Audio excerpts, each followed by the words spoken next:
Visakha charitable trust ఆధ్వర్యంలో మాత్రం కాకా మెమోరియల్ ట్రస్ట్ ద్వారా ఇక క్రికెట్ పోటీలు నిర్వహిస్తున్నారు. ఈ క్రికెట్ పోటీలకు ఇక్కడ ముఖ్య అతిథిగా మాత్రం ఫుట్బాల్ అసోసియేషన్ జిల్లా అధ్యక్షులు పిసిసి అధ్యక్షులు పినింటి రఘునాథ్ రెడ్డి మనతో పాటు ఉన్నారు. మరిన్ని వివరాలు వారిని అడిగి తెలుసుకుందాం. చెప్పండి, అసలు ఈ క్రికెట్ పోటీల ముఖ్య ఉద్దేశం ఏంటి? అసలు ఈ క్రికెట్ పోటీలు గౌరవనీయులు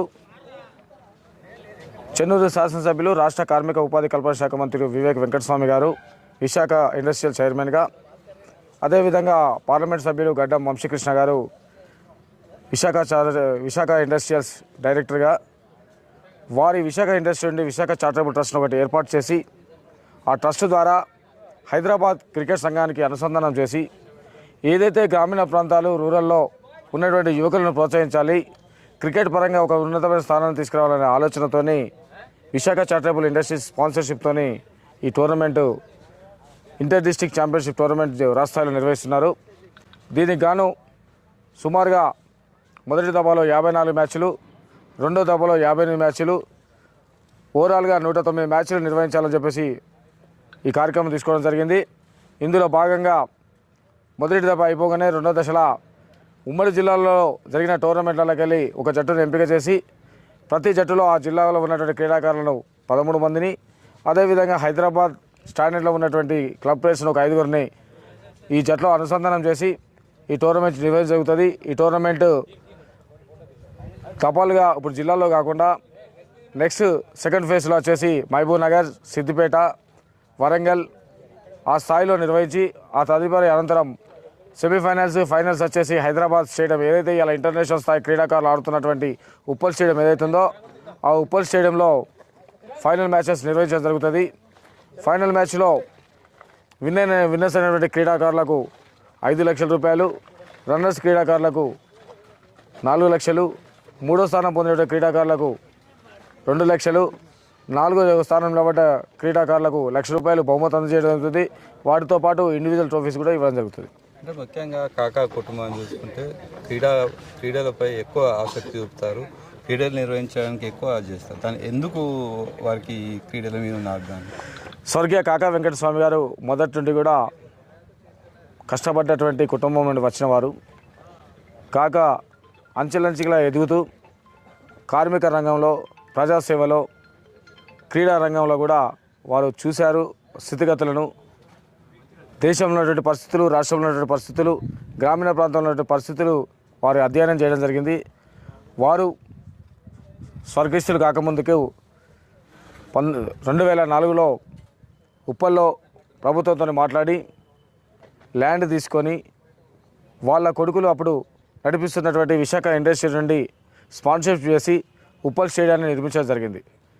నిర్మించడమే కాకుండా ఆ రోజు నుండి క్రీడాకారులను తీర్చిదిద్దాలి, గ్రామీణ ప్రాంతంలో ఉన్న క్రీడాకారులందరినీ కూడా ఒకటి చేయాలి, వారి నైపుణ్యాన్ని వెలికి తీసుకురావాలన్న ఆలోచనతోని క్రికెట్ క్లబ్లు ఏర్పాటు చేసి ఆ క్లబ్ల ద్వారా క్రికెట్ అసోసియేషన్కి మాజీ మంత్రివర్యులు, బెల్లంపల్లి శాసనసభ్యులు ఎస్సీఐకి అధ్యక్షుడిగా, మెంబర్గా, అదేవిధంగా గౌరవనీయులు చెన్నూరు శాసనసభ్యులు మంత్రివర్యులు వివేక్ వెంకటస్వామి గారు ఎస్సీఐకి అధ్యక్షుడిగా, మెంబర్గా వారు బాధ్యతలు నిర్వహించి ఎన్నో ప్రపంచ స్థాయి, జాతీయ స్థాయికి, అదేవిధంగా ఇవాళ ఏదైతే ఐపీఎల్ మ్యాచెస్ ఉన్నాయో అవన్నీ కూడా వారు ఉపరిచేయడం నిర్వహించడం జరిగింది. వారు క్రీడాకారుల భవిష్యత్తు కోసం ఇటు కార్మిక రంగాన్ని, అటు ప్రజా సంక్షేమాన్ని, ఇటు ఇండస్ట్రియల్ ద్వారా ఉద్యోగ అవకాశాలను, అదేవిధంగా క్రీడాకారులను తీర్చిదిద్దాలనే ఒక ఆలోచనతోని ఇలాంటి కార్యక్రమాలు చేపడుతున్నారు. నిజంగా అలాంటి నాయకత్వం ఈరోజు రాష్ట్రంలో తెలంగాణ ఉద్యమానికి ఆ నాయకత్వం పనిచేసింది. దాంతోపాటు ఇలా తెలంగాణలో ఉన్నటువంటి క్రీడాకారుల భవిష్యత్తును కూడా ఉజ్వల భవిష్యత్తు తీర్చిదిద్దాలని ఇలాంటి టోర్నమెంట్ నిర్వహించుతున్నందుకు నేను ఉమ్మడి ఆదిలాబాద్ జిల్లా ఒలింపిక్ అసోసియేషన్ జనరల్ సెక్రటరీగా, అదేవిధంగా మంచిర్యాల జిల్లా కాంగ్రెస్ పార్టీ అధ్యక్షుడిగా గర్వపడుతున్నాను. ఇలాంటి కార్యక్రమాలు మున్ముందు కూడా ఈ జిల్లాలో ఉన్నటువంటి స్వచ్ఛంద సంస్థలు కానివ్వండి, ఆర్థికంగా ఉన్నటువంటి యజమానులు కానివ్వండి, ఇండస్ట్రియల్స్ కానివ్వండి, ఈ జిల్లాలో ఇలాంటి క్రీడలకు దీంతోపాటు మిగతా క్రీడలకు కూడా తోడ్పడాల్సిందిగా మనస్ఫూర్తిగా వేడుకుంటున్నా. కానీ కాకా కుటుంబం చూసుకున్నట్టయితే మొదటి నుంచి కూడా అంటే కొంత తనయులు కూడా దీన్ని కొనసాగిస్తున్నారు. అటు కాకా నుంచి మొదలెడితే ఇటు ఎంపీ వంశీకృష్ణ వరకు కూడా క్రీడలపై ఎక్కువ ఆసక్తి చూపుతారు.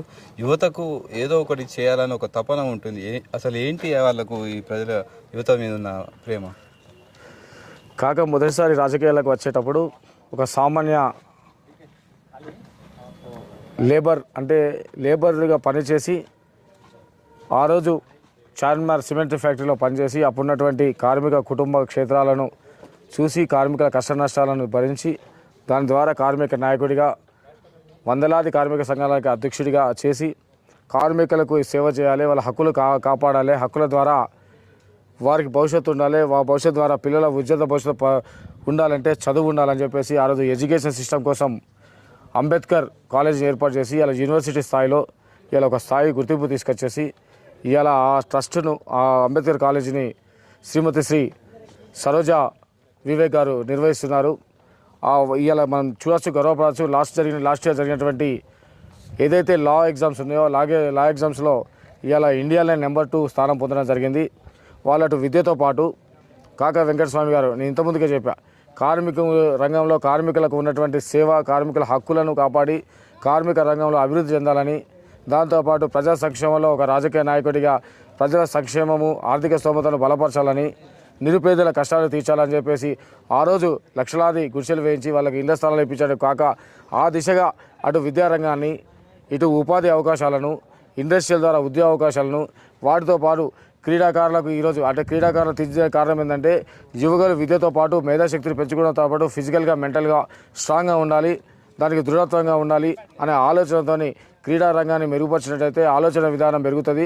దీని ద్వారా దేశంలో రాష్ట్రంలో స్నేహపూరిత వాతావరణం ఏర్పడుతున్న ఆలోచనతో ఈ క్రీడలకు దోహదపడతాయనే ఉద్దేశంతో కాకారు తీసుకొని ఆ రోజు ఆ ఉపరిచేయడం నిర్వహించి అప్పటి నుండి వారిని ఆదర్శంగా తీసుకున్నటువంటి గౌరవనీయులు గడ్డం వివేక్ వెంకటస్వామి గారు, గడ్డం వినోద్ గారు ఇలా యువ నాయకులు యువశక్తిని ముందుకు తీసుకోవాలనే ఆకాంక్షతోని యువనేత పార్లమెంట్ సభ్యులు గడ్డం వంశీకృష్ణ గారు ఈ కార్యక్రమాన్ని తీసుకొని ముందుకు తీసుకుపోతున్నారు.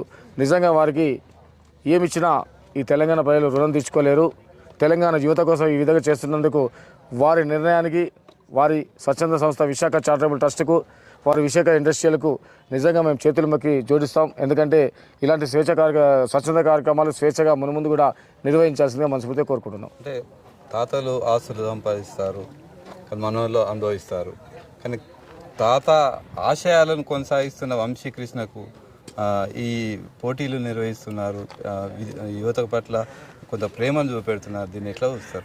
కొంత ప్రేమ అనేది కాదు, వారిది సేవ చేసేటువంటి కుటుంబం. కాకా వారసత్వంగా రాజకీయాలు పునిపుచ్చుకున్నటువంటి వినోద్ గారు కానివ్వండి, ఇలా మా చెన్నూరు శాసనసభ్యులు వివేక్ వెంకటస్వామి గారు మంత్రివర్యులు వారు కానివ్వండి, ఇలా వంశీకృష్ణ గారు కానివ్వండి, వారి ఆశయం ఒకటే. వారు కష్టపడి ఇండస్ట్రీస్ పెట్టుకొని ఆర్థికంగా స్థిరపడ్డ తర్వాత కూడా చాలామంది స్థిరపడ్డ ఆస్తులను కూడబెట్టుకొని తరతరాలు అనుభవించే విధంగా ఆస్తులను కూడబెట్టుకొని వాళ్ళు నిలకంగా ఉంటారు. కానీ వీళ్ళు వచ్చినటువంటి ఆదాయంలో కొంత ఆదాయాన్ని ప్రజలకు సేవ చేయాలి.